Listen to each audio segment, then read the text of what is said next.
আচ্ছা মায়েরা, ভগবানের বিচার আছে না নেই? না বলুন নেই? আছে তো?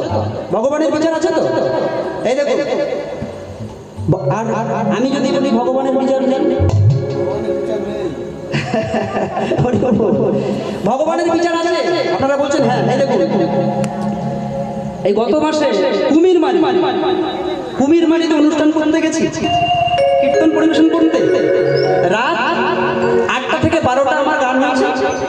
এইবার ওই 12টার সময় এসে আমরা বাসায় এসে সবাই ড্রেস চেঞ্জ করে বসেছি। বিরাট বড় এক ভক্ত হাজির। এই দেখুন, আপনাদের থেকে অনেক বড় ভক্ত, আপনাদের থেকে বিরাট বড় ভক্ত। হ্যাঁ, সে ওই 12টার সময় আমার কাছে এসছে। কত বড় ভক্ত দেখুন, এই দেখুন।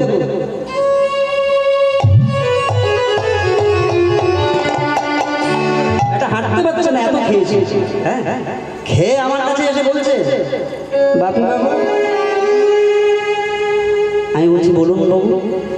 বলছে ভগবানের বিচার আছে। আমি বললাম হ্যাঁ আছে। না নেই, ভগবানের বিচার নেই। হ্যাঁ হ্যাঁ, সে বলছে ভগবানের বিচার। আমি বলছি ভগবানের বিচার আছে। বলছে নে। এই তুমি আম গাছ দেখেছো? আমি বললাম হ্যাঁ বাবা দেখেছি। আম গাছ কত বড়? আমি বললাম অনেক বড়। আচ্ছা ফলটা কত বড়? আমি বললাম ছোট ছোট। হ্যাঁ, আম গাছ বড় কিন্তু ফলটা ছোট নাকি গো? এবার আমাকে তখন সেই ব্যক্তি বলছে, তুমি ওই কুমড়ো গাছ দেখেছো? আমি বললাম হ্যাঁ। আচ্ছা আচ্ছা, কুমড়ো গাছ লতিয়ে লতিয়ে যায়, তার ফলটা কত বড়? আমি বললাম এত বড়। হ্যাঁ, আমি তখন মনে মনে চিন্তা করলাম, বেটা মাতাল হলে কি হবে? তাহলে ঠিক আছে। হ্যাঁ, এইবার ব্যাস সেই ভদ্রলোক চলে গেল। এইবার আমরা ঘুম থেকে উঠেছি ঠিক 6টার সময়, গাড়ি ছাড়বো, গাড়ির কাছে দাঁড়িয়েছি, আর সেই ভদ্রলোক এসে আমাকে বলছে, বাপি বাবু একটা কথা বলবো। আমি বললাম কি? না ভগবানের বিচার আছে। আমি বললাম কি করে বুঝলেন ভগবানের বিচার আছে? আপনি তো বললেন ভগবানের বিচার নেই। না ভগবানের বিচার আছে। না আমি তখন বললাম কিভাবে বুঝলেন? না তখন সেই ভদ্রলোক বলছে, বাপি বাবু কালকে একটু খেয়েছিলাম তো বন্ধু বান্ধবদের সঙ্গে, খুব খেয়েছি।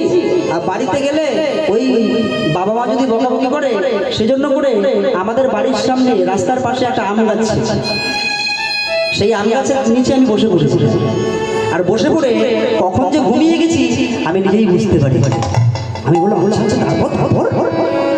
তখন সেই ভদ্রলোক বলছে যে হঠাৎ করে ওই আম গাছ থেকে না একটা আম খসে আমার নাকে পড়েছে। আমি বললাম আচ্ছা তারপর? না ওই যখন আমটা খসে আমার নাকে পড়লো, তখন আমি বুঝে গেলাম যে ভগবান আছে। না কেন ভগবান আছে কেন?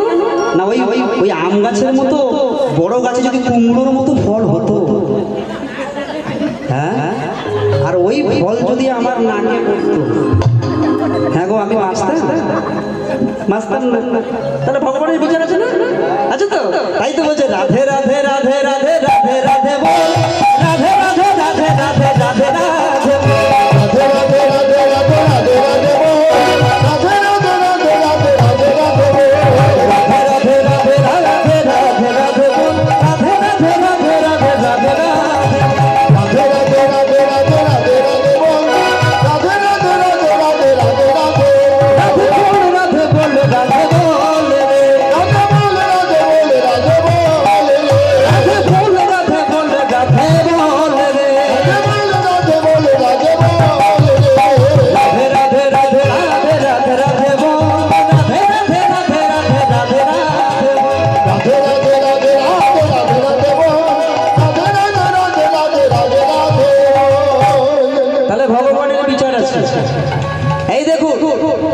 আজকে মেদিনীপুরে স্বামী স্ত্রী দুঃখের সংসার।